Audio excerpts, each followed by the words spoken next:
Menurut Kitab Undang-Undang Hukum Perdata, perikatan itu tadi ya, memberikan sesuatu, berbuat sesuatu, dan tidak berbuat sesuatu. Memberikan sesuatu, ya, misalnya barang, jual beli, penjual harus ya atau wajib menyerahkan barangnya, itu menyerahkan sesuatu, memberikan sesuatu. Kalau pembeli itu juga wajib membayar ya, barang yang harga yang sudah disepakati. Kemudian berbuat sesuatu, yang itu prestasinya misalnya membangun gedung, ya, membuat lukisan, itu berbuat sesuatu. Dan tidak berbuat sesuatu, ya misalnya tadi sebaliknya, nggak boleh membangun, ya mungkin karena menutupi, ya. Atau diwarisi pabrik sama orang tuanya, pabrik tertentu, ya, tidak boleh diubah menjadi produknya yang berbeda, itu tidak berbuat sesuatu, itu perikatan. Yang agak sulit itu yang berbuat sesuatu karena menyangkut kemampuan yang berbuat biasanya. Ya. Misalnya melukis, bisa nggak digantikan oleh orang lain? Gitu. Pasti akan beda kualitas lukisannya. Kemudian perjanjian bersyarat. Jika digantungkan pada suatu peristiwa tertentu yang akan datang dan masih belum terjadi. Ya. Saya ambil contoh lagi yang itu perjanjian asuransi, ya, sama ya.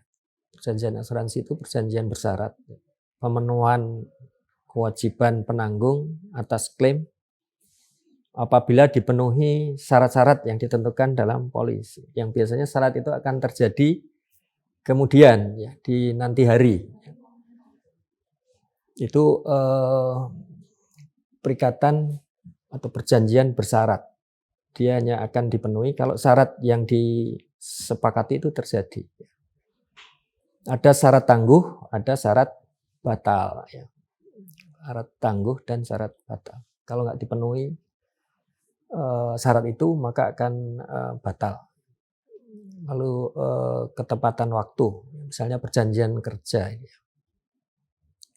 Lalu ada perjanjian alternatif atau mana suka, lalu tanggung menanggung.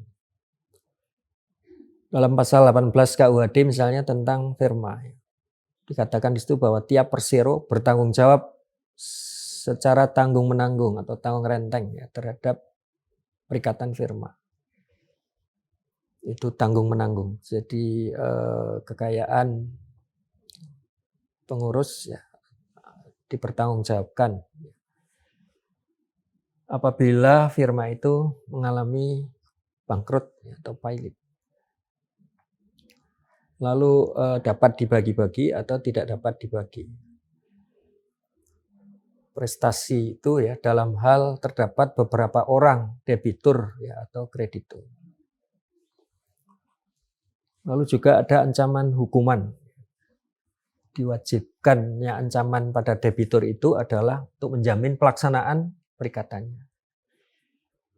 Untuk melakukan suatu perbuatan kalau perikatannya tidak terpenuhi. Jadi ancaman hukuman itu mengandung dua maksud. Mendorong debitur melaksanakan kewajibannya dan membebaskan kreditur dari pembuktian tentang jumlah besarnya kerugian yang diderita.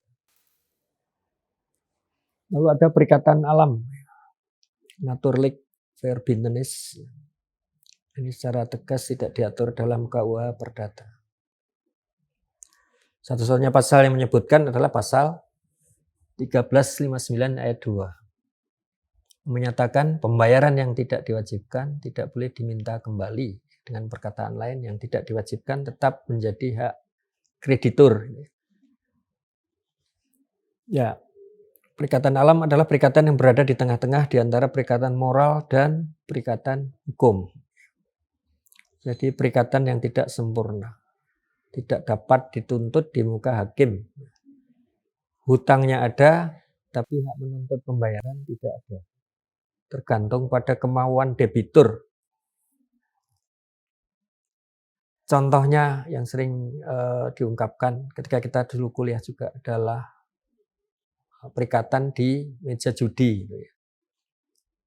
Ya, itu perikatan alam. Ada hutangnya tapi tidak ada menuntut. Karena kalau dilaporkan dua-duanya akan jadi masalah ya. Jadi itu sangat tergantung pada kemauan debitur ya. Jika utangnya dibayar menjadi perikatan hukum biasa.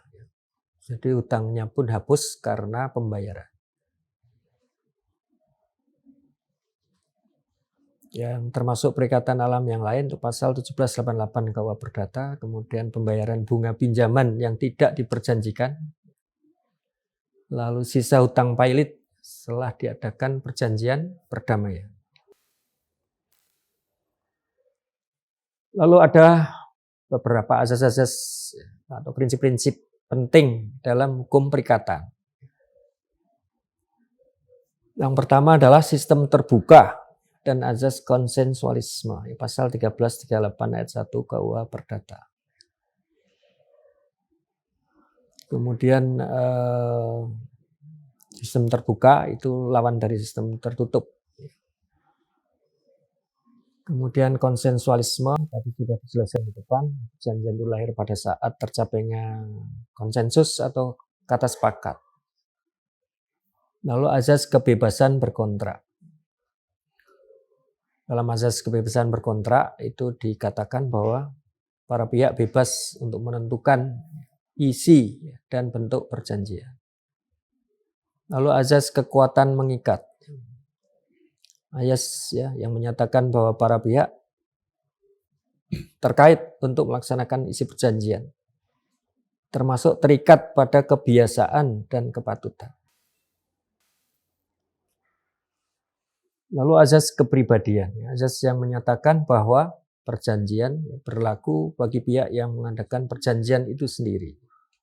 Pasal 1315, junto pasal 1340. Pengecualiannya ada pada pasal 1317. Lalu azas itikat baik. Pasal 1338 ayat 3 KUH Perdata. Perjanjian itu harus dilakukan dengan itikat baik. Ya tadi ya, sifat kejujuran yang sempurna. Itikat baik, tidak ada yang disembunyikan. Di depan sama di belakang sama, nggak ada yang disembunyikan. Kemudian itikat baik itu harus diartikan objektif. Artinya perjanjian itu didasarkan pada keadaan keadilan, kemudian kepatutan dan kesusilaan. Kemudian azas pacta sunt servanda berkaitan dengan akibat perjanjian. Ini adanya azas kepastian hukum. Jadi perjanjian yang dibuat para pihak itu mengikat para pihak yang membuatnya, berlaku sebagai undang-undang bagi para pihak yang membuat. Pada azas ini tersimpul adanya larangan bagi para hakim untuk mencampuri isi dari perjanjian. Untuk hal ini ada dua pandangan sebetulnya. Apakah boleh hakim itu mencampuri isi perjanjian?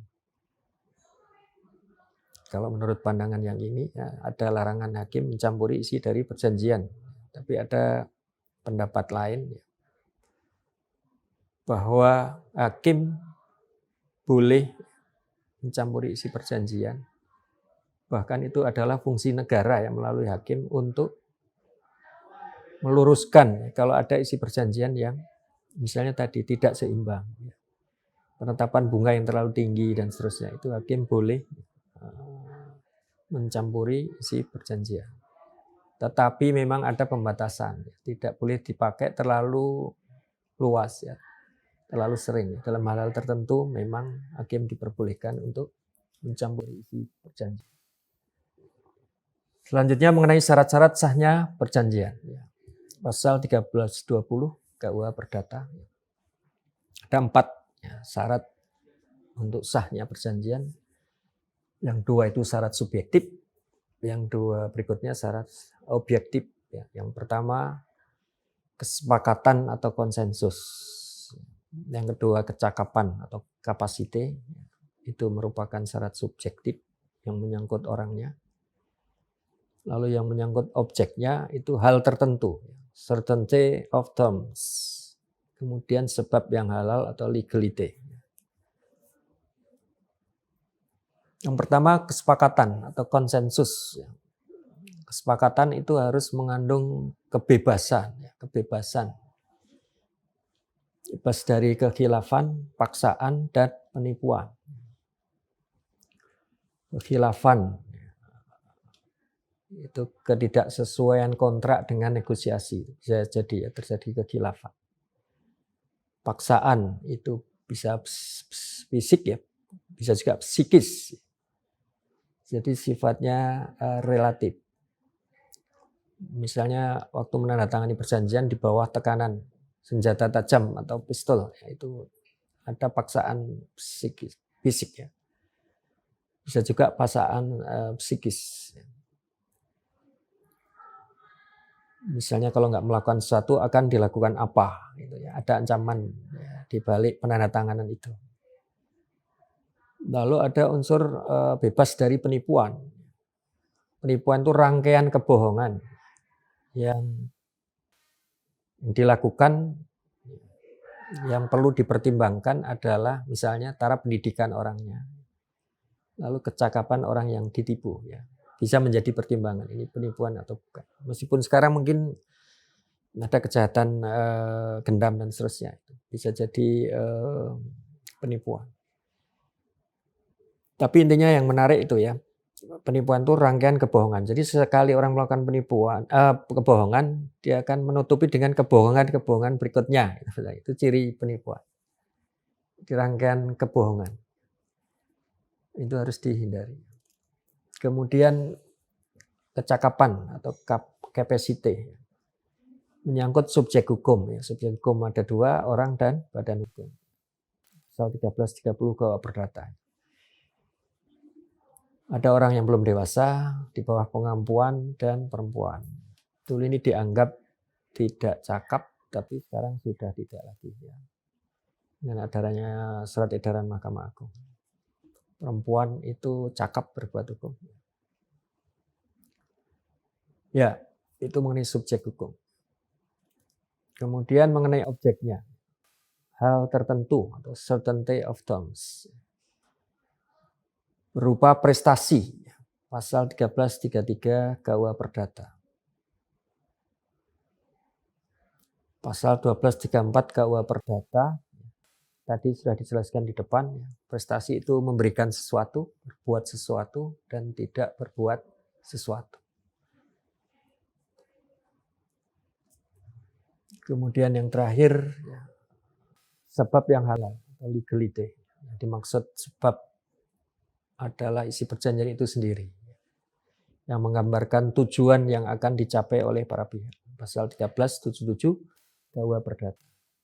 Jadi isi perjanjian itu harus memuat suatu kausa yang diperbolehkan atau legal. Diperbolehkan ya, menurut undang-undang, ketertiban umum, ya, public policy, ya, kemudian kesusilaan, dan kepatutan, ketelitian, dan kehati-hatian. Akibat hukumnya berbeda ya antara tidak dipenuhinya syarat subjektif dan syarat objektif. Kalau tidak dipenuhi syarat subjektif itu dapat dibatalkan. Kalau tidak dipenuhi syarat objektif batal demi hukum. Jadi kalau tidak dipenuhi syarat objektif, perjanjian itu dianggap tidak pernah ada, ya, batal demi hukum. Tapi kalau syarat subjektif yang tidak dipenuhi dapat dibatalkan ya, melalui pengadilan. Ya, kemudian pelaksanaan perjanjian itu tadi ya ada azas itikat baik, pasal 1338 ayat 3. Dalam pelaksanaan prestasi itu harus bersifat objektif, ya. Mengacu pada keadilan, patutan, dan kesusilaan. Kemudian harus memuat elemen dari perjanjian sesuai pasal 1339 dan 1347. Isi perjanjian itu sendiri, kepatutan, kebiasaan, dan undang-undang. Kalau dalam praktek peradilan, ya, urutannya menjadi dilihat isi perjanjiannya, undang-undang yang mengatur, kebiasaan yang berlaku, dan kepatutan. Hal berikutnya yang perlu diperhatikan adalah tentang penafsiran. Ya, penafsiran. Jadi boleh tidak kita melakukan penafsiran terhadap isi perjanjian. Intinya kalau perjanjiannya sudah jelas, tidak boleh ditafsirkan lain. Yang perlu dilakukan penafsiran kalau perjanjiannya tidak jelas ya. Jadi penafsiran itu maksudnya untuk mengetahui maksud para pihak yang membuat perjanjian. Jadi kita bisa melihat di dalam KUA Perdata. Jadi KUA Perdata memberikan pedoman mulai pasal 1342, 1348, 1349, 1350, 1351. Mengenai penafsiran undang-undang, kemudian kebiasaan, tetap harus melihat kebiasaan, kemudian tentang kedudukan janji, penafsiran jika ada keraguan, kemudian kata perjanjian yang bersifat umum, kemudian juga yang terakhir tentang pengurangan dan pembatasan kekuatan perjanjian.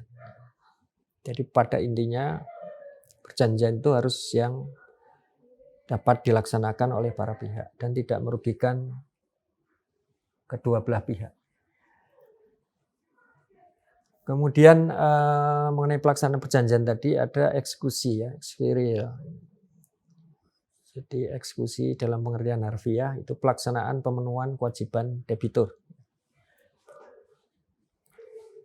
Secara yuridis ya kreditur dapat mewujudkan sendiri ya, prestasi yang dijanjikan dengan biaya debitur ya, berdasarkan kuasa yang diberikan hakim. Apabila debitur tidak melaksanakan prestasi.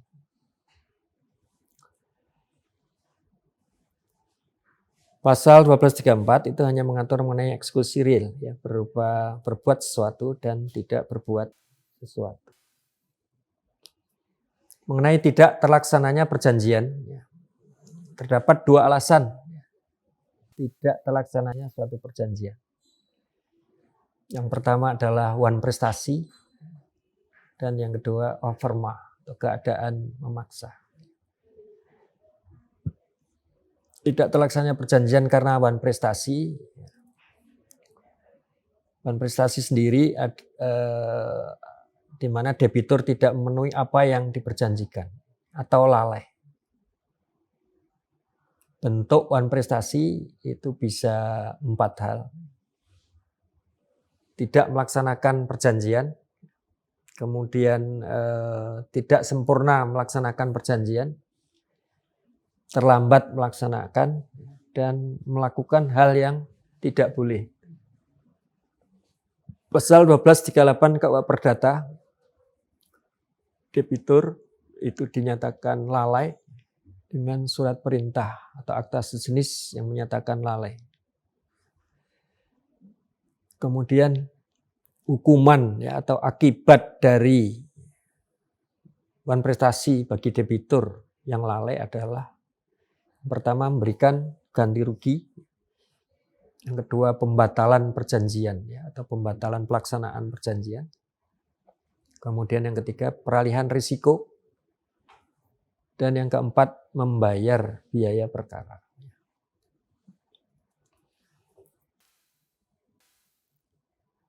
Hukuman terhadap investasi yang pertama tadi adalah ganti rugi. Ganti rugi itu bisa meliputi 3 hal, biaya, yaitu segala pengeluaran yang nyata-nyata sudah dikeluarkan. Yang kedua, kerugian. Kerugian itu bisa berupa kerusakan barang-barang kreditur akibat kelalaian debitur. Kemudian bunga, ganti rugi berupa bunga.